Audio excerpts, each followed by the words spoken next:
हे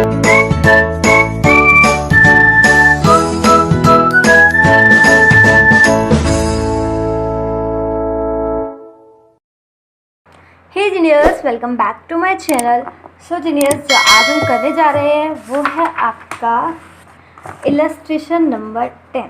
जैसे कि आपको याद होगा कि हमारा जो चैप्टर चल रहा है वो है कंसोलिडेटेड ऑफ फाइनेंशियल स्टेटमेंट। तो आज बारी है इलस्ट्रेशन नंबर 10।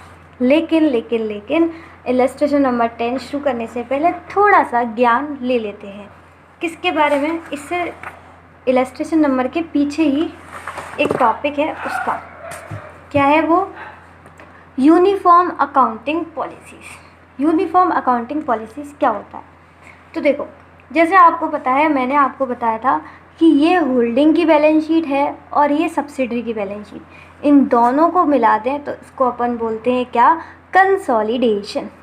ये होल्डिंग की बैलेंस शीट, ये सब्सिडरी की बैलेंस शीट, इन दोनों को मिला दें तो इसको हम बोलते हैं कंसोलिडेशन। अब बात क्या आती है? सब कुछ अच्छा चल रहा था बिल्कुल, लेकिन दिक्कत क्या आई? ये कंसोलिडेशन बोल रहा है कि मैं अपनी पॉलिसी यूज़ करूँगा। कुछ अकाउंटिंग पॉलिसी है इसको कि अकाउंटिंग हमारे यहाँ इस तरीके से हो जाए। होल्डिंग बोल रही है मैं अपनी तरीके से यूज़ कर रहा हूँ। दोनों ने अपनी तरीके से यूज़ कर करके बैलेंस शीट तैयार कर दी। अब ये अपन को बैलेंस शीट मिली, इसने, ये कौन है? होल्डिंग कंपनी, इसने अपनी तरीके से बनाई है। ये कौन है? सब्सिडरी कंपनी, इसने अपनी तरीके से बनाई है। अब हम इसका कंसोलिडेशन करें कैसे? दिक्कत तो यही है ना, दोनों ने अलग अलग करी है तो इन दोनों का कंसोलिडेशन होना पॉसिबल नहीं है।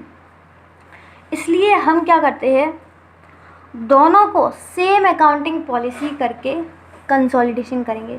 दोनों को सेम अकाउंटिंग पॉलिसी करके कंसोलिडेशन करेंगे, उसे ही हम बोलते हैं यूनिफॉर्म अकाउंटिंग पॉलिसी। यानी कि दोनों की जो अकाउंटिंग पॉलिसी है उसको हम कैसे करेंगे? यूनिफॉर्म। अब फिर दिक्कत आई कि होल्डिंग की जो अकाउंटिंग पॉलिसी चल रही है वो सब्सिडरी से करवाएं, या सब्सिडरी की जो अकाउंटिंग पॉलिसी चल रही है वो होल्डिंग कंपनी से बोले कि आप वो फॉलो करो, तभी तो यूनिफॉर्म होंगी, तभी तो दोनों की अकाउंटिंग पॉलिसी जो है वो सेम होंगी। लेकिन अब ये बताओ, सिंपल सी बात है, शेयर किस पे है? होल्डिंग पे। इसके 51% से शेयर जो है वो होल्डिंग पे है, तो बड़ा कौन? Holding company. बात किसकी मानी जाएगी? Holding company. तो सिंपल सी बात, होल्डिंग कंपनी ने जो अकाउंटिंग पॉलिसी फॉलो कर रही है वही हमें क्या करवानी है? सब्सिडरी कंपनी को फॉलो करवानी है। होल्डिंग कंपनी ने जो फॉलो करी है वो सब्सिडरी अकाउंटिंग को सब्सिडरी कंपनी को फॉलो करवानी है। फिर सब्सिडरी कंपनी कैसी हो जाएगी? होल्डिंग के जैसी हो जाएगी। फिर अपन क्या करेंगे? इन दोनों को कंसोलिडेट कर देंगे बहुत ही आराम से। इसी को अपन बोलते हैं uniform accounting policy. Uniform accounting policy हमें तब करना पड़ता है जब ये दोनों अलग अलग अकाउंटिंग पॉलिसी फॉलो कर रहे हो, और हमें क्या करना पड़ेगा? सब्सिडरी कंपनी को होल्डिंग वाली अकाउंटिंग पॉलिसी फॉलो करवानी पड़ेगी। तो इसको थोड़ा सा और समझ लेते हैं। अच्छा, अकाउंटिंग पॉलिसी जिस तरीके से मैं बोलूँ, जैसे कि ये जो होल्डिंग कंपनी है, अकाउंटिंग पॉलिसी, मैंने आपको अकाउंटिंग पॉलिसी क्या होता है ये बता दूं, किसी को पता है जाने नहीं, आधों को तो पता होगा, बट बाकी के लोग सुनो चुपचाप से। अकाउंटिंग पॉलिसी का मतलब होता है या तो कोई प्रिंसिपल, लिख के बता दूं, या तो कोई प्रिंसिपल या तो कोई मेथड, इसको अपन बोलते हैं अकाउंटिंग पॉलिसी। अब प्रिंसिपल क्या होता है? डेप्रीसिएशन लगाना, इसको हम बोलते हैं प्रिंसिपल। लेकिन डेप्रीसिएशन आप WDV से लगा रहे हैं या SLM से, इसको अपन बोलते हैं मेथड। तो इस पूरे को अपन क्या बोलते हैं? Accounting policies. अकाउंटिंग पॉलिसी बोलो क्या होती है? Principal plus method. प्रिंसिपल जैसे कि डेप्रीसिएशन लगाना, और डेप्रीसिएशन आप किस से लगा रहे हैं? WDV से लगा रहे हैं या SLM से, उसको अपन बोलते हैं मेथड। तो दोनों में ही कोई चेंज आता है, उसको अपन बोलते हैं चेंज इन अकाउंटिंग पॉलिसीज़। ये मैंने AS5 का 5वां जो टॉपिक था उसमें बताया था आपको अच्छे से। AS5 जिसने नहीं किया वो कर लेना, ठीक है। अब देखो, अकाउंटिंग पॉलिसी हमारी जो होल्डिंग कंपनी है इसने कैसे फॉलो करी है? सोचो, WDV से। और अपनी जो सब्सिडरी कंपनी है उसने कैसे करी है, SLM से। सब्सिडरी ने कैसे करी है, SLM से, और होल्डिंग ने कैसे करी है, WDV से। तो सिंपल सी बात है, बड़ा कौन, होल्डिंग। बात किसकी मानी जाएगी, होल्डिंग की। तो इसको भी हमें सेम करने के लिए, इसको भी हमें यूनिफॉर्म अकाउंटिंग पॉलिसी करने के लिए इसको SLM इसको हटा देंगे और इसका क्या कर देंगे अपन, WDV लगा देंगे।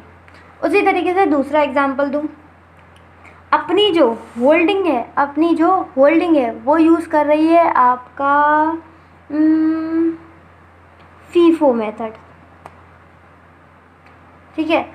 और जो अपनी सब्सिडरी कंपनी है वो उल्टा ही काम कर रही है हमेशा, बेवकूफ़, लीफो। अब फिर से दिक्कत, बड़ा कौन बोलो, होल्डिंग। बात किसकी मानी जाएगी, होल्डिंग की। होल्डिंग क्या यूज़ कर रहा है, फीफो। तो तुम क्यों कर रहे हो लीफो, हटाओ। लीफो नहीं, तुम भी क्या करोगे, अब लीफो को हटाओ, क्या करोगे, फीफो। तो ये जो हमने किया ना, ये चीज़ जो हमने करी, ये जो हमने किया कि इसकी लीफो हटा के इसकी फीफो करी और इन दोनों को क्या कर दिया, यूनिफॉर्म अकाउंटिंग पॉलिसी। इसको अपन बोलते हैं कि हमने जो सब्सिडरी की कंपनी है, ध्यान से सुनना, हमने जो सब्सिडरी की कंपनी है ना उसको रीस्टेट कर दिया। क्या कर दिया, रीस्टेट। क्यों किया रीस्टेट, लीफो को हटा के फीफो क्यों कर दिया, लीफो को हटा के फीफो क्यों कर दिया, क्यों इसको रीस्टेट कर दिया, ताकि यूनिफॉर्म अकाउंटिंग पॉलिसी हो जाए। और यूनिफॉर्म अकाउंटिंग पॉलिसी क्यों करी, ताकि इन दोनों का कंसोलिडेशन हो जाए, समझे। होप सो आपको बात समझ में आई हो। अभी भी नहीं आई हो तो देखो यहाँ पर एक एग्जाम्पल है, इसे पढ़ते हैं।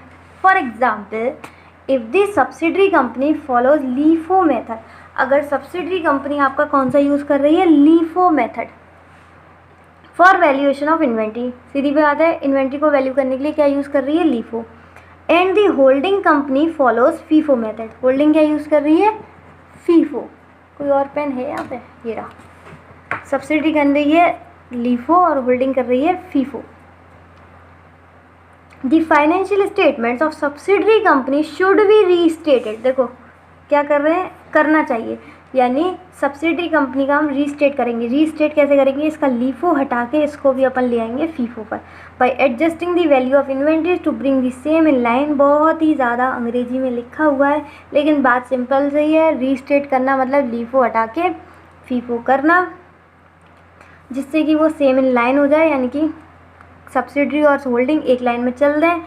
The valuation procedure adopted by the holding company, simple सी बात आपको समझ में आई होगी। इसके बाद अपन क्या कर सकते हैं, after that consolidation should be done, इसके बाद क्या कर सकते हैं, कंसोलिडेशन, यानी कि हम पहले क्या करेंगे, हमें रीस्टेट करना होगा, लीफो को हटा के फीफो करना होगा। इससे क्या होगा, ये दोनों की जो अकाउंटिंग पॉलिसीज़ हैं वो यूनिफॉर्म हो जाएंगी और उससे हमारा जो कंसोलिडेशन है वो हो सकेगा।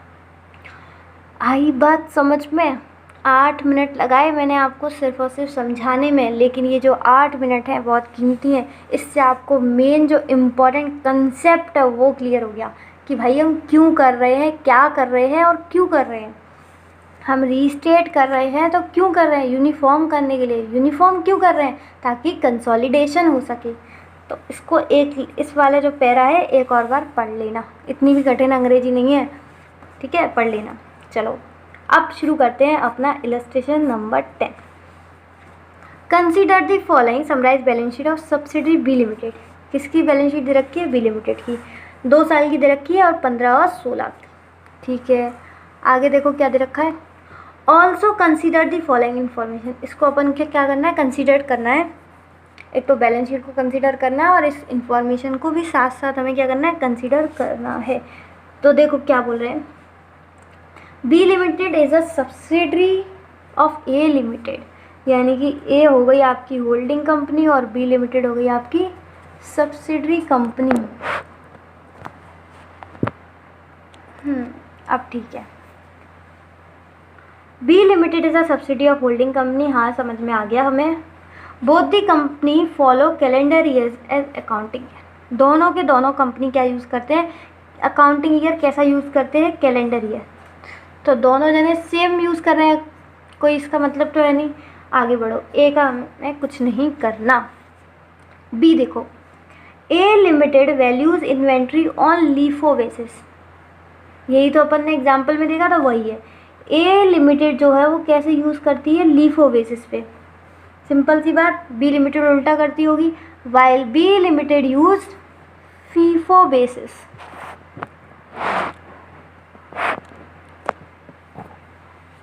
अब क्या करना है, to bring B limited values in line with those A limited, यानी कि बी लिमिटेड को ए के साथ लाने के लिए हमें क्या करना पड़ेगा, its value is required to be. अगर मुझे, देखो बात समझना ध्यान से, ये ए लिमिटेड है और ये बी लिमिटेड। बोल रहे हैं जो ए लिमिटेड है वो लीफो यूज़ करता है और जो बी लिमिटेड है वो फीफो यूज़ करता है। अगर मुझे इसके साथ इसको लाना है तो मुझे क्या करना पड़ेगा, ये खुद बता रहे हैं कि अगर इन दोनों को यूनिफॉर्म करना है तो हमें क्या करना पड़ेगा, हमें इन्वेंट्री को रिड्यूस करना पड़ेगा। 2015 में जो इन्वेंट्री है उसको अपन को रिड्यूस करना पड़ेगा 12,000 से, and 34,000 at the end of 2016 इसको 34,000 से रिड्यूस करना पड़ेगा। अब एक बात देखना मेरी, ध्यान से सुनना, ध्यान से क्या सुनना है आपको, ध्यान से, कि जो बी लिमिटेड है वो फीफो यूज़ करती है। क्या यूज़ करती है, बोलो फीफो, मतलब फर्स्ट इन फर्स्ट आउट। तो अपन के पास 16 की बैलेंस शीट है कि नहीं है। अब ये बोल रहे हैं जो इन्वेंट्री 2015 के एंड में, इन्वेंट्री जो 2015 के एंड में है वो 16 की ओपनिंग होगी कि नहीं होगी, होगी ना, बिल्कुल होगी। इन्वेंट्री जो 2015 के एंड की है यानी कि क्लोजिंग की है वो 2016 के ओपनिंग की होगी, यानी कि 12,000 क्या करना है अपने ओपनिंग में से माइनस करना है, और ये 2016 की क्लोजिंग होगी। अब ये बी लिमिटेड है वो यूज़ करता है फीफो, मतलब फर्स्ट इन फर्स्ट आउट।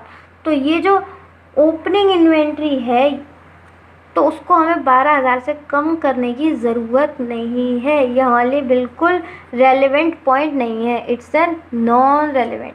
क्यों नॉन रेलेवेंट है, क्योंकि ये first in first out use करता है और ये 12,000 जो है इन्वेंट्री कब की चली गई होगी, तो इसका हमें कुछ नहीं करना। ध्यान से सुन लो, इसका हमें कुछ नहीं करना।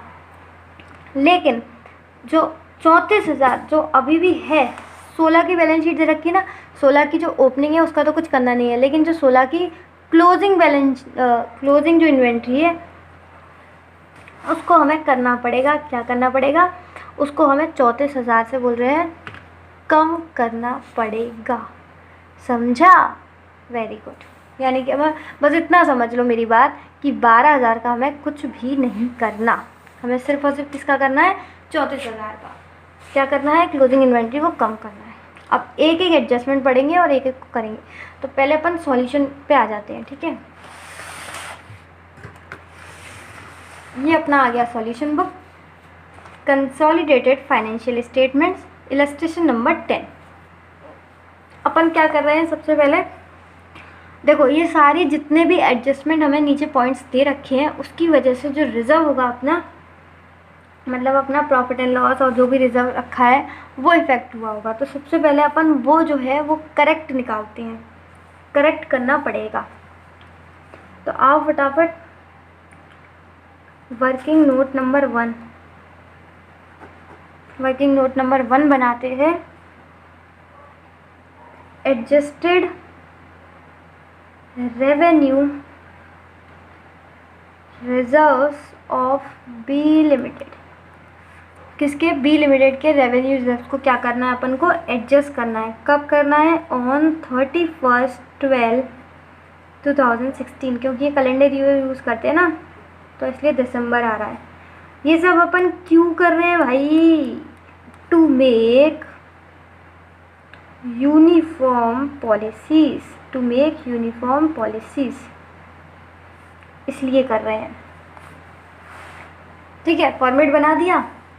अब क्या करना है अपने को, सबसे पहले जो रेवेन्यू रिजर्व दे रखे हैं वो लिख लेते हैं। रेवेन्यू, मेरे साथ साथ लिखते रहना, जो अपनी प्रैक्टिस करनी है वो अलग रजिस्टर में करना, अभी मेरे साथ साथ लिखना अच्छे से समझने के लिए। रेवेन्यू रिजर्व्स एज गिवन, तो रेवेन्यू रिजर्व्स कहाँ से आएंगे? बैलेंस शीट में दे रखे होंगे, दिख रहे हैं आपको। रेवेन्यू रिजर्व कितने रखे हैं 2016 के? 7,14,000, 7,14,000। ये आउटर कॉलम में लिखते हैं अपन 7,14,000, ठीक है। अब उन्होंने क्या बोला था, सुनो। क्लोजिंग इन्वेंट्री को हमें करना है कम 34,000 से। इधर समझना, क्लोजिंग इन्वेंट्री को हमें कम करना है 34,000 से।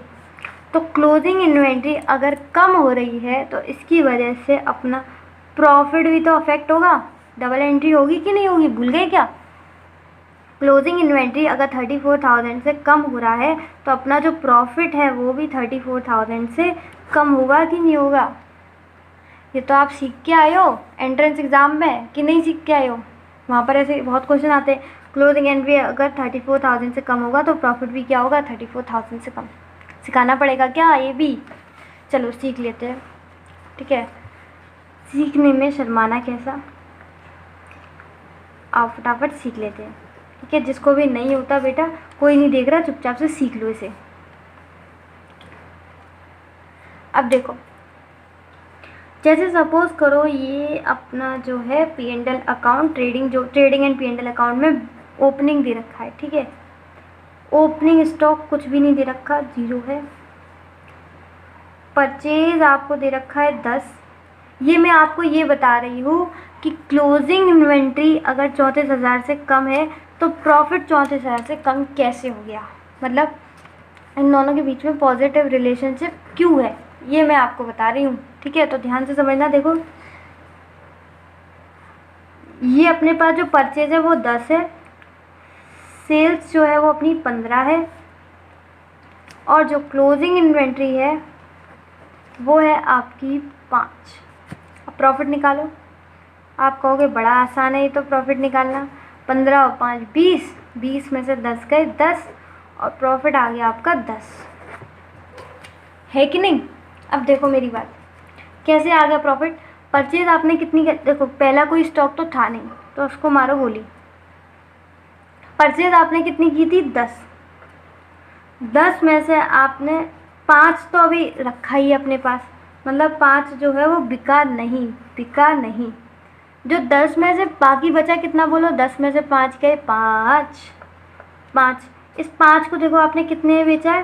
15 में, क्योंकि कोई ओपनिंग तो था नहीं, तो जितना परचेज किया था वही बेचा है आपने 15 में। यानी कि 5 की चीज़ आपने 15 में बेची थी, तो प्रॉफिट कितना हो गया? 10। तो इसलिए प्रॉफिट आ गया आपका 10। अब ध्यान से सुनना मेरी बात। अब बताओ, हम कह रहे हैं रीस्टेट करनी है हमें, ये सब्सिडरी कंपनी की बैलेंस शीट है और इसे अपन को रीस्टेट करना है, होल्डिंग के साथ यूनिफॉर्म करना है, मैच करना है। तो क्लोजिंग इन्वेंट्री को आपको कम करना पड़ेगा। 5 से अपन ने कर लिया 3, 5 से अपन ने कर लिया 3। अब बना के दिखाओ दोबारा। तो देखो, सेल्स तो उतनी रहेगी 15, क्लोजिंग इन्वेंट्री कितने से हो गया? 3। अब बताओ टोटल कितना आ रहा है? 18।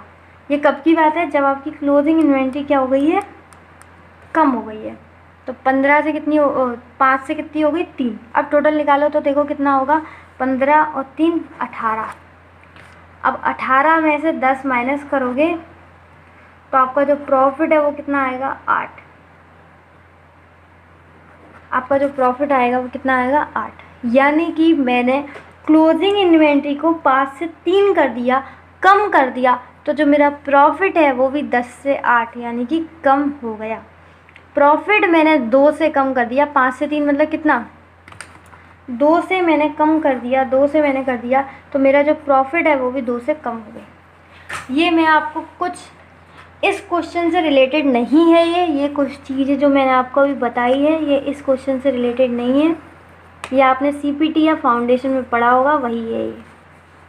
क्या था ये? कि अगर ये मैं आपको इन दोनों की रिलेशनशिप बता रही हूँ कि क्लोजिंग इन्वेंट्री और प्रॉफिट में रिलेशनशिप पॉजिटिव क्यों होती है। अगर क्लोजिंग इन्वेंट्री 34,000 से कम है तो प्रॉफिट 34,000 से कम क्यों होगा? तो दिख गया आपको, समझ में आ गया। अगर मैंने क्लोजिंग इन्वेंट्री को जैसे ही मैंने 5 से 3 किया यानी कि 2 से कम किया, उसकी वजह से हमारा जो प्रॉफिट है वो भी 10 से 8 हो गया, यानी कि 2 से कम हो गया। तो मानते हो कि नहीं? तो चलो, अब आपने मान लिया है कि क्लोजिंग इन्वेंट्री कम होगी तो आपके जो प्रॉफिट है वो भी कम होंगे। इस बुक को साइड रख दो, ठीक है। तो अपन को क्या करना है, तो प्रॉफिट बढ़ेंगे या कम होंगे? कम होंगे। तो इधर आ जाओ लेस वाली साइड पे। जो भी चीज़ें ऐड की होंगी वो अपन ऊपर लिख लेंगे और जो भी लेस की होंगी वो अपन नीचे लिख लेंगे। तो value reduction in inventory, inventory में कमी आ रही है तो अपने प्रॉफिट में भी क्या आएगी? कमी।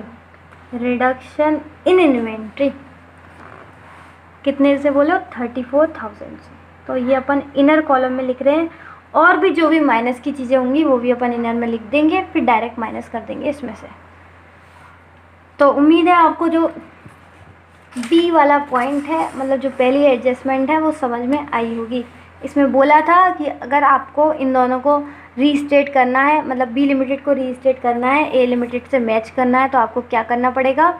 आपको 12,000 से ओपनिंग इन्वेंट्री कम करनी होगी और 34,000 से क्लोजिंग। ओपनिंग हमने इसलिए नहीं करी क्योंकि बी लिमिटेड जो है वो फीफो यूज़ करता है, तो उसकी 12,000 जो है वो कब की जा चुकी होगी, first in first out. Opening inventory कब की जा चुकी होगी, तो इसका हमें क्या करना है, कोई लेना देना नहीं है। 34,000 का क्या किया हमने? 34,000 से इन्वेंट्री कम होती है, मतलब प्रॉफिट भी होंगे कम। इन्वेंट्री कम तो प्रॉफिट भी होंगे कम। और ये मैंने आपको पूरा बता दिया कि इन्वेंट्री कम और प्रॉफिट क्यों कम होते हैं, दोनों के बीच में रिलेशनशिप पॉजिटिव कैसे होती है। चलें बढ़े आगे। Very good. Point number C आपका क्या बोल रहा है? Both the companies use straight line method of depreciation. ये तो बढ़िया बात है कि भाई जेबी मेथड एसएलएम यूज़ कर रहा है, जेबी एसएलएम, यानी कि दोनों सेम अकाउंटिंग पॉलिसी यूज़ कर रहे हैं। लेकिन कुछ ना कुछ आगे जरूर बोलेंगे, देखो चुप तो होंगे नहीं। क्या बोल रहे हैं देखो?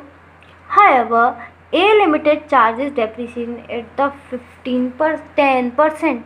कितनी अच्छी बात बताई। बोल रहे हैं ए लिमिटेड कैसे यूज़ कर रहा है? 10%। कैसे यूज़ कर रहा है? 10%। जो अपनी होल्डिंग है ए लिमिटेड वो यूज़ कर रहा है 10%। एसएलएम से यूज़ कर रहा है और ये भी एसएलएम से यूज़ कर रहा है, पर ये किससे कर रहा है ये तो पता ही नहीं है। तो देखो, हमें 2 बैलेंस शीट क्यों दे रखी है भगवान ने? इसलिए तो दे रखी है ताकि हम डेप्रिसिएशन पता कर सकें। तो देखो 96, पहले 48,000 था, अब 96,000। तो देखते हैं कितना चेंज आया। 96,000 में से 48,000 कितना आया? 48,000। मतलब डेप्रिसिएशन कितना लग रहा है आपका? 48,000। डेप्रिसिएशन कितना लग रहा है आपका? 48,000। किस पर लग रहा है? 3,20,000 कॉस्ट है उस पर। तो इनटू कर देंगे 100 से, तो हमें परसेंट में आंसर पता चल जाएगा, यानी कि रेट पता चल जाएगी डेप्रिसिएशन की। समझ में आया? पहले डेप्रिसिएशन जो टोटल लग रहा था वो 48,000 लग रहा था, और 2016 में जो टोटल लग रहा है वो 96,000। यानी कि मैं पूछ रही हूँ सिर्फ और सिर्फ 2016 में, एक साल में कितना लगा। तो पहले टोटल था 48, फिर टोटल 96, तो एक साल में लगा आपका 48। 48 किस पे लगा? 3,20,000 पे। तो 48,000 डिवाइडेड बाई 3,20,000 इंटू 100 करेंगे। सॉरी, कुछ मैंने गलती करी है। 48,000 3,20,000 इंटू 100, हाँ आ गया 15%। ये भी एसएलएम से यूज़ कर रहा है, ये भी एसएलएम से यूज़ कर रहा है, लेकिन दिक्कत क्या है? ये 15% से यूज़ कर रहा है और ये 10%। अब मुझे आप बताओ कि इसका 15 इस पे दे दूँ या इसका 10 इस पे, मतलब किससे बात मनवाऊँ? बी लिमिटेड से ए की या ए लिमिटेड से बी? तो सिंपल सी बात, आप मुझसे क्या बोलोगे? बड़ा कौन? ए लिमिटेड। बात किसकी मानी जाएगी? ए लिमिटेड। तो ए लिमिटेड अगर 10% यूज़ करता है तो बी लिमिटेड को भी कितनी यूज़ करनी चाहिए? 10%। लेकिन बी लिमिटेड ने यूज़ करी है कितनी? 15%। यानी इसने 5% जो है वो डेप्रीसिएशन ज़्यादा ले लिया होगा। इसने 5% डेप्रीसिएशन ज़्यादा ले लिया होगा। इसकी वजह से, इस डेप्रीसिएशन की वजह से हमारा जो प्रॉफिट है वो कम हो गया होगा। अब मुझसे भाई ये मत पूछना कि डेप्रीसिएशन बढ़ने की वजह से प्रॉफिट क्यों कम हो गया। पूछ रहे हो क्या? कौन पूछ रहा है? पहले मुझे नाम बताओ।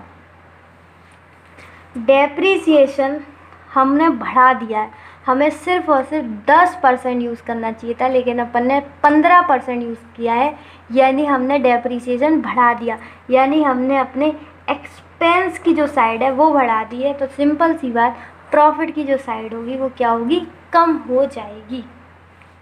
तो बताओ मुझे क्या करना चाहिए? मैंने पहले 15% लगा दिया था, लेकिन मुझे लगाना चाहिए 10%। तो सिंपल सी बात है, मुझे 5% जो डेप्रीसिएशन की वजह से जो प्रॉफिट कम हो गया है उसको मुझे प्लस कर देना चाहिए। मैंने डेप्रीसिएशन ज़्यादा चार्ज कर दिया है ना। आ जाओ लिखते हैं इसे। मैंने डेप्रीसिएशन क्या किया? ज़्यादा चार्ज कर दिया, जो कि मुझे चार्ज नहीं करना चाहिए था। 5% जो मुझे चार्ज नहीं करना चाहिए था वो मैंने ज़्यादा कर दिया। तो मैं अब उसको क्या कर दूँगा? तो मैं अब उसे क्या कर दूँगी? प्लस कर दूँगी। Depreciation over charged. तो बोलो कितने से हमने जो डेप्रीसिएशन है वो ज़्यादा चार्ज कर दिया था? 5% से। किस पर लगेगा ये अपना? 3,20,000। 3,20,000 पे जो हमने 5% ज़्यादा चार्ज कर दिया था, अब उसको हमें क्या करना है? रिवर्स करना है। तो पहले हमने माइनस किया होगा डेप्रीसिएशन, आज हम प्लस कर देंगे, तो अपना प्रॉफिट जो है वो बढ़ जाएगा। 3,20,000 में 5% कितना आ गया? 16,000। तो 16,000 से जो हमारे प्रॉफिट है वो बढ़ जाएंगे। तो ये अपन ऐड वाली साइड में इनर कॉलम में रख देंगे। यहाँ पर जितने प्लस वाले आइटम यहाँ और जितने माइनस वाले हैं यहाँ, तब इन्हें बाहर निकालेंगे आउटर कॉलम में। ठीक है, उम्मीद है 2 पॉइंट समझ में आए होंगे। क्लोजिंग इन्वेंट्री कम थी, इसलिए हमने प्रॉफिट भी कम कर दिया। डेप्रीसिएशन हमने ज़्यादा चार्ज कर दिया था, इसलिए हमने अब उसको प्रॉफिट में ऐड कर दिया, क्योंकि पहले ज़्यादा चार्ज कर दिया था, मतलब पहले ज़्यादा माइनस कर दिया था। उम्मीद है दोनों पॉइंट आपको समझ में आए होंगे। तो चलो डी पे क्या बोलता है। D, B limited deducts 1% from trade receivable as a general provision against doubtful debt. आधी कहानी पूरी कैसे बनाए? तो पूरी हमें खुद बनानी पड़ेगी। उन्होंने बोला है कि जो बी लिमिटेड है आपका, वो 1% जो है वो काट देता है ट्रेड रिसीवेबल में से, ताकि एक वो प्रोविज़न बना सके। बेचारे को डर लग रहा होगा कि मेरे ट्रेड रिसीवेबल जो है वो कुछ डाउटफुल डेट ना कर दें, बैड डेट ना कर दें, तो उसको डर लग रहा है, इसलिए उसने 1% जो है प्रोविज़न जनरल बना के रख दिया है। अब इसके आगे की कहानी तो बताई नहीं है ए लिमिटेड के बारे में, तो आगे की कहानी हम बना लेते हैं। इसका मतलब ये है कि अगर इन्होंने बोला है कि बी लिमिटेड 1% काटता है, इसका मतलब बी लिमिटेड प्रोविज़न नहीं बनाता है, यानी कि बी लिमिटेड जो ए लिमिटेड है वो कुछ भी नहीं काटता। समझे कि नहीं समझे? बी लिमिटेड क्या करता है? ट्रेड रिसीवेबल में से 1% जो है वो काट देता है। तो काटना चाहिए क्या? नहीं। क्यों नहीं काटना चाहिए? क्योंकि इसको मिलाना है किससे? अपने बैलेंस शीट ए लिमिटेड से। तो अपन क्या करेंगे, अगर ए लिमिटेड कोई भी प्रोविज़न नहीं बनाता है तो बी लिमिटेड को भी कोई भी प्रोविज़न बनाने का हक नहीं है। ठीक है, अब देखते हैं बी लिमिटेड की बैलेंस शीट। कहाँ गए ट्रेड रिसीवेबल्स? ये रहे, ढूंढ लिए आप लोगों ने? आपके भाई तेज हो बहुत ज़्यादा। देखो 2016 की बैलेंस शीट कितने दिख रहे हैं बोलो? 8,91,000। इसमें से इन्होंने क्या कर दिया? देखो, इन्होंने 1% जो है काट के ही तो रखा होगा, यानी कि ये जो वैल्यू है, ये वैल्यू बताओ मुझे कितनी है? ये 99% है, क्योंकि 1% जो है वो उन्होंने इसमें से काट दी है। लेकिन हमें क्या काटनी है? नहीं काटनी है ना। तो अपन इसमें क्या कर लेंगे? 1% प्लस कर देंगे और इसे बना देंगे 100। ठीक है, अब एक बात बताओ मुझे फिर से, कैसे बताऊँ मैं? जगह ही नहीं है। कुछ बाकी।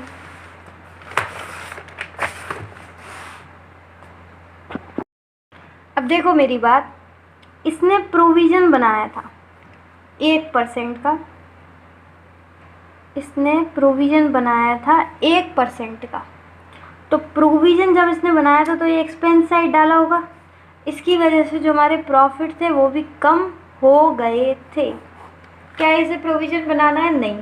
According to our holding company का अगर मैच करना है तो आपको प्रोविज़न नहीं बनाना। यानी कि इस प्रोविज़न को जो पहले हमने माइनस किया था, अब अपन क्या कर लेंगे? प्लस।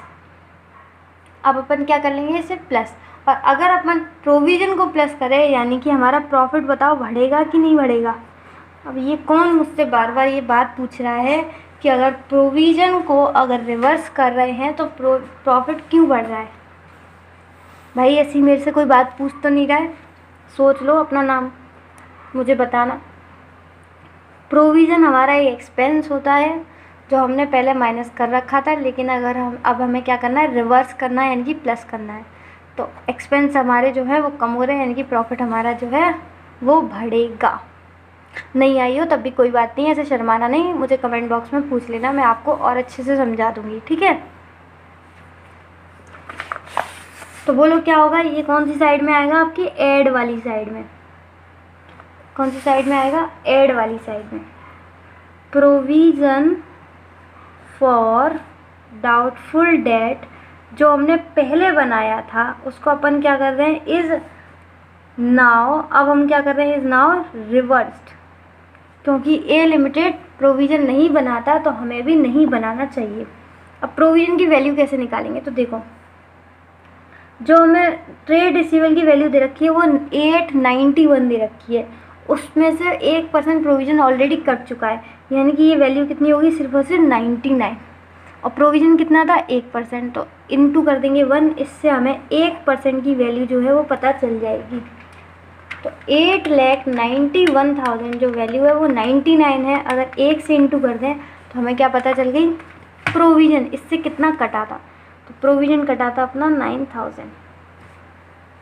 तो एक तो अपन को प्लस करना है डेप्रीसिएशन, दूसरा करना है प्रोविज़न।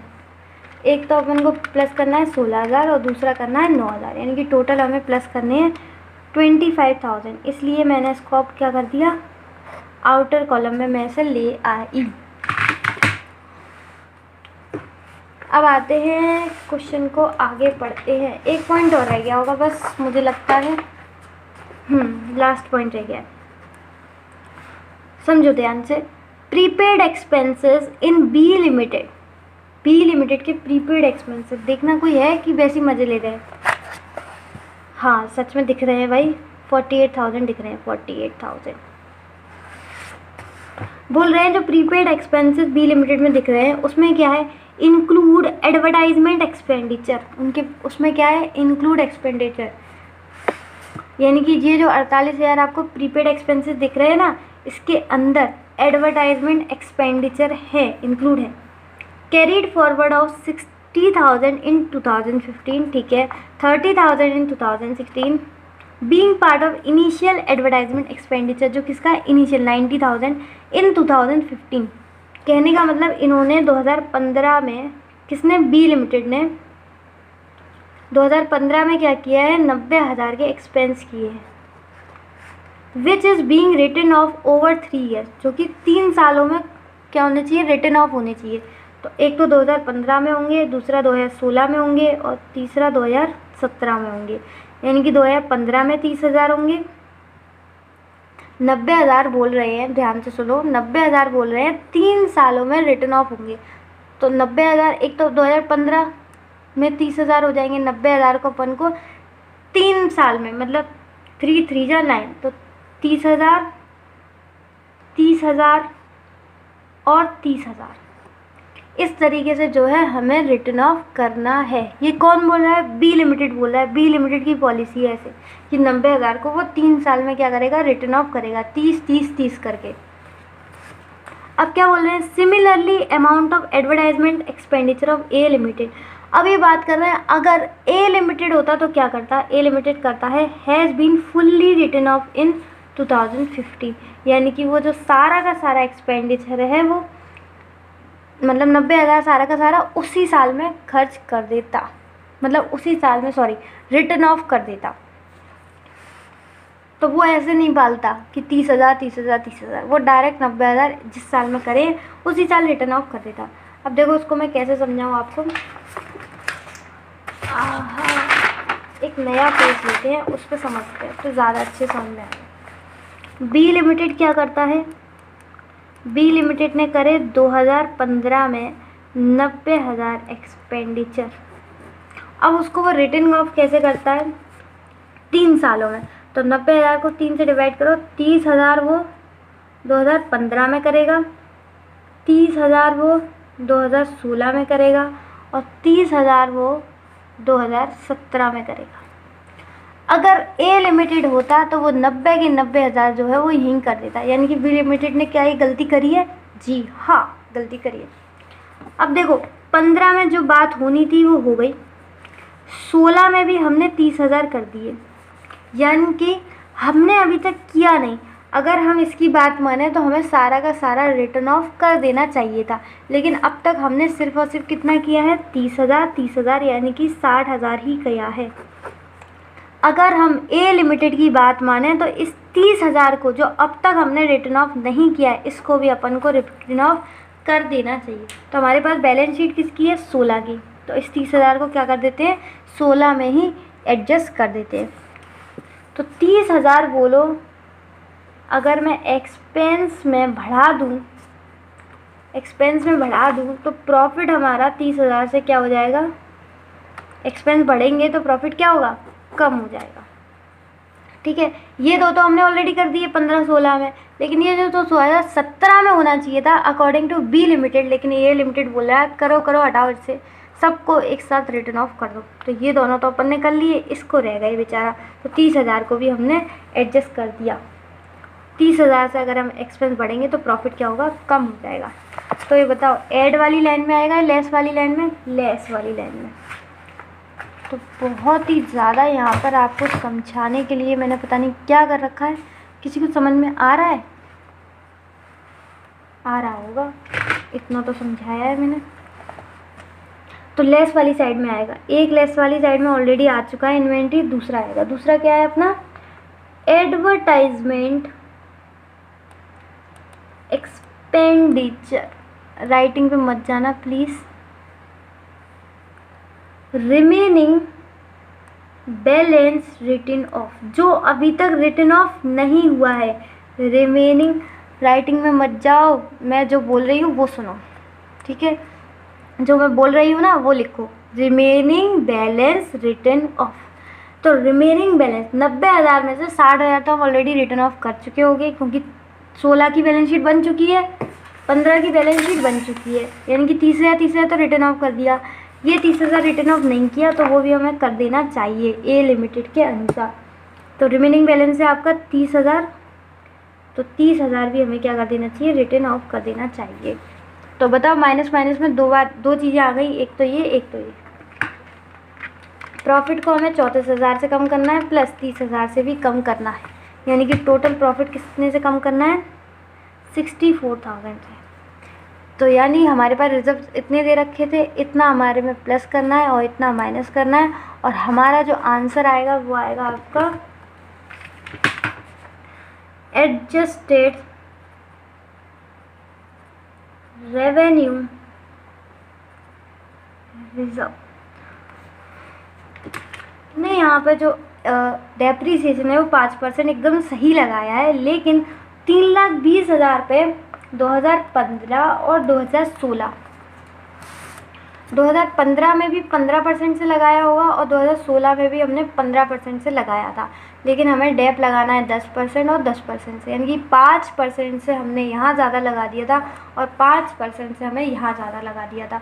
तो 5% से हमें 2 बार जो है वो कम करना पड़ेगा, तो इंटू कर देंगे हमें 2 से, तो 16,000 इंटू 2 ये हो जाएगा आपका 32,000। बाकी सारी चीज़ें सही, आपका आ जाएगा 6,91,000। तो छोटू सी मिस्टेक है, मुझे नहीं लगता आपने की होगी, क्योंकि जो 48,000 और 96,000 जो अपन को पहले, एक सेकेंड, जो अपन को दे रखा था डेप्रीसिएशन 48,000 लगाया था, यानी कि हमने डेप्रीसिएशन जो है वो ज़्यादा चार्ज किया था। तो उम्मीद है आपको सारे के सारे जो चारों एडजस्टमेंट हैं वो समझ में आए हो। अगर नहीं आए, अब भी नहीं आए, तो बिल्कुल भी यार डरना मत, बिल्कुल अपना समझ के आप मुझे कमेंट बॉक्स में पूछ सकते हो, ठीक है। और अगर फिर क्या, फिर तो मैं बता ही दूँगी ना, ठीक है। फिर लास्ट जाते जाते भी मैं आपको बता दूँ, देखो अब इसकी बैलेंस शीट रह गई है, वो नेक्स्ट पार्ट में करेंगे। हाँ, मैं आपको जाते जाते बता दूँ, देखो इन्होंने बोला था अगर ए लिमिटेड से बी लिमिटेड को आपको मिलाना है तो आपको क्या करना पड़ेगा, उनकी जो इन्वेंट्री है वो कम करनी पड़ेगी 12,000 से और 34,000 से। ओपनिंग को कम करना पड़ेगा 12,000 से और क्लोजिंग को कम करना पड़ेगा 34,000 से। तो 12,000 से हमने क्यों नहीं करी कम, 34,000 से तो कम कर दी, तो उसको प्रॉफिट भी कम हो जाएगा। ये मैंने आपको सब समझा दिया कि इन्वेंट्री कम होने से, क्लोजिंग इन्वेंट्री कम होने से प्रॉफिट क्यों कम हो जाता है, वो तो अपन ने कम कर दिया। लेकिन अपन ने 12,000 को क्यों नहीं कम किया, क्योंकि जो बी लिमिटेड है वो आपकी क्या यूज़ करती है, FIFO method, first in first out, तो वो वहाँ से चला गया होगा। तो इसका हमने 12,000 का कुछ क्यों नहीं किया, इसका अपन को नोट डालना पड़ेगा। क्या डालना पड़ेगा बोलो, नोट डालना पड़ेगा। तो यहाँ तो कहीं जगह है नहीं, कहाँ डाल, जहाँ बैलेंस शीट बनाएंगे वहाँ डाल देंगे।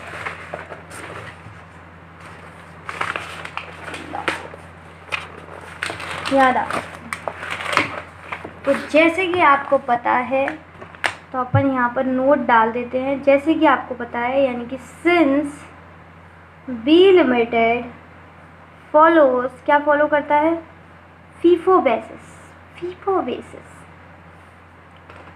इट इज़ अज्यूम्ड, हमने क्या माना है, इट इज़ अज्यूम्ड दैट जो ओपनिंग इन्वेंट्री है आपकी, किसकी, हमारी नहीं, बी लिमिटेड की, हैज़ बीन सोल्ड आउट, क्या हो गई होगी, बिक गई होगी, बिक चुकी होगी, during, has been sold out during the year 2016, क्योंकि 16 की तो वो ओपनिंग इन्वेंट्री थी, तो वो बिक गई होगी। इसलिए हमने क्या किया, इसका कुछ नहीं किया है। तो आगे आप लिख सकते ना, सिंस वो नहीं कर दी, hence no adjustment had been made, या मैं लिख देती हूँ, नहीं तो आप पता नहीं लिखोगे कि नहीं लिखोगे, hence no adjustment has been made. इसलिए हमने कोई एडजस्टमेंट नहीं बनाई है, ये वाला नोट डाल आना, क्योंकि बी लिमिटेड आपकी जो है follows FIFO basis, it is assume that opening inventory जो है वो सोल्ड हो चुकी होगी, has been sold out during the year 2016। 2016 की वो ओपनिंग थी, इसलिए 2016 में वो बिक चुकी होगी। तो लास्ट में तो उसका कुछ बचा ही नहीं, तो उसका कोई वास्तव ही नहीं, hence no adjustment has been made, ठीक है। इसके बाद बैलेंस शीट रह गई, वो कंप्लीट कर लेंगे। उससे पहले जाते जाते रिवाइज करा दूँ, ये तो समझ में आ गया। इसमें आपने क्या किया था, दोनों SLM यूज़ कर रहे थे, अच्छी बात है, लेकिन जो ए लिमिटेड है वो सिर्फ और सिर्फ 10% से यूज़ कर रहा था और बी लिमिटेड 15 से यूज़ कर रहा था। यानी बी लिमिटेड ने 15% से क्या किया होगा, 15 नहीं 5% से डेप्रीसिएशन ज़्यादा लगा दिया होगा, जो कि उसे नहीं लगाना चाहिए था। इसलिए हमने पहले उन्होंने डेप्रीसिएशन के लिए माइनस किया होगा, अब हम उसको वापस रिवर्स करने के लिए उसको हमने क्या किया, 5% से प्लस कर दिया। और ये उसने गलती दोनों सालों में की होगी, इसलिए हमने 5% इंटू 2 किया, जो कि मेरी गलती थी, आपको याद होगी, ठीक है। तो आपको ये गलती नहीं करनी है, ये वाली। उसके बाद जो बी लिमिटेड है वो 1% का प्रोविज़न काटता है, लेकिन ए लिमिटेड ऐसा नहीं काटता। आगे की लाइन आपको दिख नहीं रही होगी, लेकिन आप देखो, हम CA वाले बंदे हैं, देखना पड़ेगा जो नहीं भी दिखता। यानी कि यहाँ पे नहीं दिख रहा है कि ए लिमिटेड जो है वो प्रोविज़न नहीं बनाता है, वो हमें देखना पड़ेगा, क्योंकि भाई इसलिए तो बताया उन्होंने कि बी लिमिटेड काटता है। तो जो उसने काटा वो नहीं काटना चाहिए, यानी कि जो उसने माइनस किया वो नहीं करना चाहिए, इसको वापस से हमें प्लस करना चाहिए। तो इसकी वजह से हमारा जो प्रॉफिट है वो भी बढ़ जाएगा। तो प्रोविज़न फॉर डाउटफुल डेब्ट्स की वजह से ये प्रॉफिट अपना बढ़ गया। इसकी वैल्यू हमने कैसे निकाली, जो हमें ट्रेड रिसीवेबल दे रखे थे उसमें से 1% ऑलरेडी कट चुका होगा, इसलिए वो कितना बचा होगा, बस 99। तो इंटू 1 कर देंगे तो 1% की वैल्यू पता चल जाएगी। लास्ट था आपका प्रीपेड एक्सपेंसेस, वो बोल रहे थे बी लिमिटेड के जो प्रीपेड एक्सपेंसेस 90,000, उसको वो 3 साल में करता है। 3 साल में तो 30,000 रिवर्स करना होगा। 30,000 तो उसने रिवर्स कर दिए होंगे, लेकिन अभी 30,000 और बाकी है करना, तो वो अगली साल करेगा। लेकिन ए लिमिटेड ने कही भाई मैं होता तो 90,000 के 1000 एक ही साल में कर देता, तूने क्यों नहीं किए? तो उसने बोला ठीक है मैं भी कर रहा हूँ।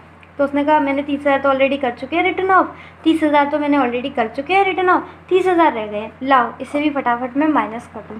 तो एक्सपेंस बढ़ जाएंगे, तो इसे माइनस करूँगा तो मेरे क्या हो जाएंगे, बी लिमिटेड बोल रहा है इसे माइनस करूँगा तो मेरे प्रॉफिट भी कम हो जाएंगे। तो देखो हमने भी इसके प्रॉफिट जो है वो 30,000 से कम कर दिए। उम्मीद है आपको सारे के सारे पॉइंट समझ में आए हो, नहीं आए हो तो कोई दिक्कत नहीं है भाई, मैं हूँ और कौन है, ठीक है। कमेंट सेक्शन में बताइएगा। तब तक के लिए मिलते हैं नेक्स्ट वीडियो में। Bye bye, keep loving keep sharing. समझ में आ गया हो लाइक ज़रूर कर देना। बाय।